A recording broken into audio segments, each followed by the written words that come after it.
Assalamualaikum warahmatullahi wabarakatuh. Perkenalkan nama saya Salma Salsabila Wibowo dari Offering A4D. Jadi di sini dalam mata kuliah Psikologi Sosial, saya telah memilih salah satu permasalahan dari beberapa poin yang telah saya cantumkan di dalam artikel.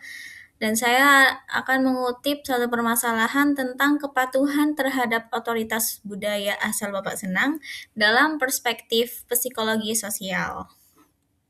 Dalam kehidupan sehari-hari tentunya kita sering sekali mendapati orang yang menyesuaikan cara bicaranya, cara ucapannya, serta perilakunya terhadap para atasan dan orang yang memiliki jabatan lebih tinggi darinya.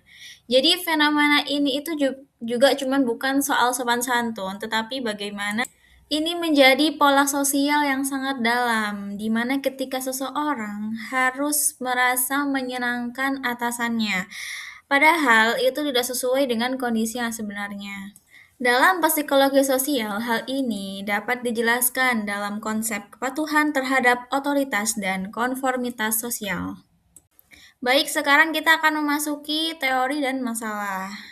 Jadi dalam psikologi sosial, ternyata manusia itu sangat dipengaruhi oleh otoritas. Dalam penelitian Stanley Milgram menunjukkan bahwa orang bisa tetap mengikuti perintah dari seseorang yang dianggap berkuasa meskipun mereka ragu dengan perintah tersebut. Jadi di sini menunjukkan bahwa dampak dan efek otoritas ini sangat mempengaruhi perilaku manusia. Selain itu, ada yang juga disebut dengan konformitas sosial dalam kelompok. Jadi, ketika seseorang menyesuaikan diri dengan lingkungan tersebut atau kelompok tersebut agar dia dapat diterima. Jadi, banyak situasi yang menjelaskan bahwa mereka ini nggak cuman ingin benar aja, tapi mereka tuh lebih ingin keaman ya, aman dalam sosialnya, seperti itu. Lalu lanjut kita memasuki ke masalahnya yaitu informasi dimodifikasi agar menyenangkan atasan. Di sini munculnya teori asal Bapak Senang itu terjadi dikarenakan banyaknya informasi yang disampaikan itu tidak selalu jujur, tapi informasi yang disampaikan adalah agar atasan merasa senang dan puas. Seperti itu. Contohnya masalah di lapangan bisa saja dikurangi atau hasil kerja dibuat lebih baik laporannya sehingga tidak sesuai dengan kenyataan yang ada gitu. Jadi kayak dipalsukan. Nah, dampaknya adalah kebenaran tidak selalu disampaikan secara objektif. Jadinya tidak ada kebenaran yang benar-benar atasan yang tahu gitu. Jadi karena selalu ditutup-tutupin, akhirnya tidak ada kebenaran yang disampaikan secara objektif. Seperti itu. Baik, sekarang kita akan memasuki dampak dan kesimpulannya. Yang pertama ada keputusan organisasi kurang akurat. Jadi, kalau di dalam organisasi anggotanya ini pada terbawa arus, jadi dia tidak berani untuk menyuarakan pendapat atau menyuarakan argumen yang mereka miliki, bisa dipastikan keputusan nanti tidak akan mencerminkan kondisi yang sebenarnya karena anggota ini takut untuk menyuarakan atau memberikan argumennya sendiri seperti itu. Jadi hasil keputusan yang diambil tuh biasanya tidak mencerminkan dengan kondisi yang ada.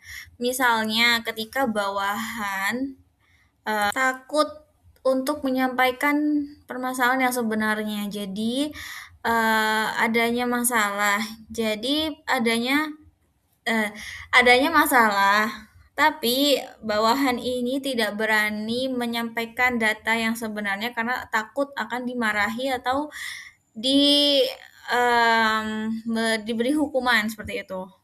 Nah, dampaknya ini apa? Dampaknya organisasi itu akan salah strategi, salah prioritas, bahkan bisa jadi rugi karena dia tidak melihat dari sudut pandang yang utuh atau sudut pandang yang sebenar-benarnya ya. Jadi biasanya terjadi seperti itu. Yang kedua, muncul budaya diam dan tidak transparan. Ini yang paling sering saya lihat juga dan banyak yang ditemui kasus muncul budaya diam ini. Ini biasanya terjadi ketika orang menganggap bahwa dirinya tuh kayak ngomong juga percuma. Kalau aku ngomong gak bakal didengerin. Kalau aku ngomong nanti dikira melawan dan sebagainya. Hal ini membuat terbentuk budayanya diam atau silence culture. Jadi di mana orang itu diam aja walaupun dia tahu ada yang salah. Karena dia sudah merasa bahwa argumennya pasti nanti nggak dianggap atau argumennya ini seperti angin berlalu seperti itu. Nah, dampaknya apa? Informasi penting tertahan, lalu lah kecil tidak dapat terselesaikan, dan lingkungan yang seharusnya sehat jadi kurang terbuka karena komunikasi itu. Seperti itu. Yang ketiga, terdapat kepatuhan penting tapi harus disertai berpikir kritis. Nah, kepatuhan itu memang perlu supaya organisasi ini berjalan secara teratur. Tapi kalau kepatuhan itu tanpa berpikir kritis, tanpa adanya pikiran kritis ini, orang itu hanya akan kayak ikut-ikutan aja, tidak mengevaluasi apakah sesuatu itu tuh benar atau salah, terus dia nggak berani mempertanyakan.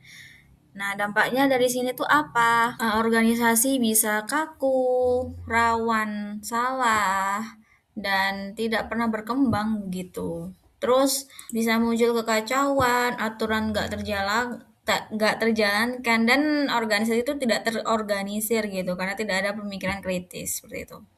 Dan dalam kebutuhan penting yang harus disertai berpikir kritis ini ada idealnya alias keseimbangannya. Jadi kita memang harus patuh terhadap struktur dan aturan yang ada. Kita berani bertanya, berani bertukar argumen. Jadi dengan adanya keseimbangan itu, organisasi itu tetap berada seimbang. Jadi nggak rawan salah keputusan dan sebagainya. Yang keempat ada psikologi sosial yang menjelaskan perilaku dalam sistem sosial. Nah, ini yang bagian penting dalam psikologi sosial karena di sini psikologi sosial menjelaskan kenapa orang itu bisa ikut-ikutan atau konformitas, lalu takut berbeda pendapat, lalu yang terpengaruh oleh tekanan kelompok, lalu diam meskipun tahu ada masalah.